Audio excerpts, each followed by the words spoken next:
능력, 외모, 지식 등 모든 것이 완벽한 사람을 흔히 엄친아 또는 엄친딸이라고 부릅니다. 엄친아의 정의가 이러하다면 이 사람이야말로 역사상 최강의 엄친아가 되는 조건을 갖추고 있는 사람이 아닐까 합니다. 왕족의 집안에서 태어나 국가 최고의 학교에서 인맥을 만들고 당대 최고의 철학자를 스승으로 뒀으며 18살에 대군을 지휘하고 20살에는 제왕의 지위에 올라 30살에는 당시 그리스에 알려진 세계를 모두 정복한 사람이니까요. 전쟁으로 배우는 투자 워코노미. 안녕하세요.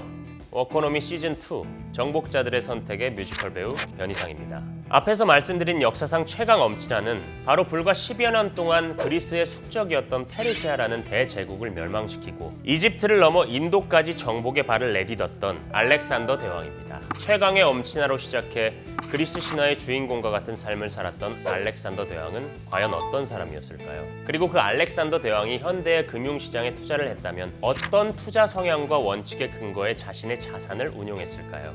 시작에 앞서 해당 인물의 성향과 철학을 바탕으로 금융 투자 성향을 유추하여 구성된 이야기임을 설명드립니다. 하늘에 2개의 태양이 있을 수 없듯이 지구에 2명의 주인이 있을 순 없다.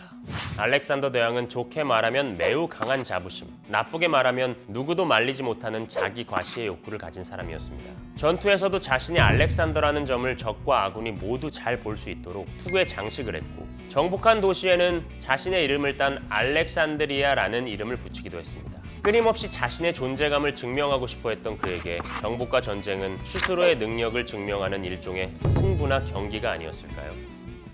두려움을 정복하는 자가 세계를 정복한다. 알렉산더 대왕이 이끌었던 전투를 보거나 그의 짧았던 인생을 되돌아보면 가장 크게 보이는 특징은 바로 무모함에 근접한 수준의 용기였습니다. 어린 시절에는 성인들도 다루기 어려운 사나운 말 위에 올라탔고 전투에 임할 때도 그는 후방에서 지휘를 하는 대신 선두에 서서 적의 본거지에 앞장서 뛰어들곤 했습니다. 이 동전을 던져 앞면이 나오면 우리가 승리할 것이고 뒷면이 나오면 우리는 패배할 것이다. 알렉산더 대왕은 현실적인 문제를 해결할 때에는 오히려 매우 직선적이고 단호한 방법을 선호했습니다. 압도적으로 많은 병력을 보유한 적과 상대할 때에도 그가 선택한 전술은 매복이나 기만 등의 복잡한 작전이 아닌 아주 직선적이면서도 효과적인 정면 돌격이었습니다. 매우 복잡하게 엉킨 매듭을 풀어야 하는 과제를 단순하게 칼로 내리쳐 매듭을 끊어버리면서 한 번에 해결했다는 유명한 일화도 존재합니다.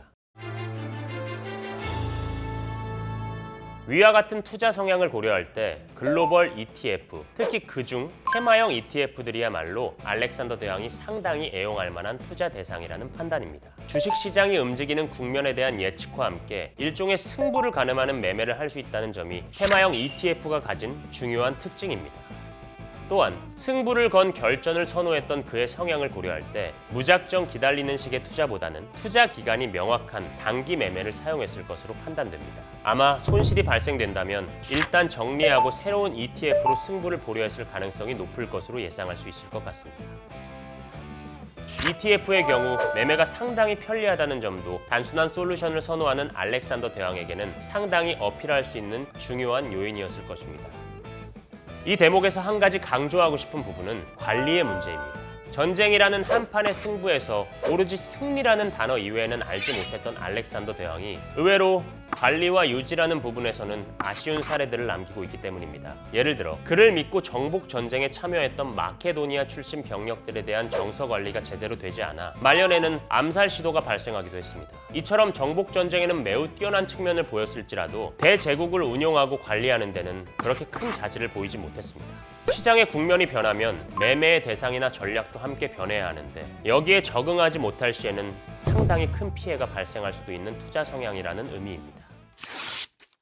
알렉산더 대왕과 같은 투자 성향을 가진 투자자분들이 보완해야 하는 부분은 관리의 원칙, 즉 명확한 매매의 원칙과 함께 시장의 상황에 유연하게 대응할 수 있는 여지를 제공하는 양질의 투자 정보일 것입니다. 또한 영원히 시장을 이길 수 있는 승부사는 없다는 점을 인식하고 시장의 흐름 앞에서 자신의 자부심을 다소 숙이는 겸손함도 필요하지 않을까 판단됩니다. 관리의 원칙과 양질의 정보, 그리고 시장의 흐름을 존중하는 태도가 따라준다면 알렉산더 대왕형 투자자분들도 투자와 승부의 재미를 느끼며 자기 자신에 대한 만족감을 높일 수 있지 않을까요? 지금까지 워코노미 시즌2 정복자들의 선택의 변희상이었습니다.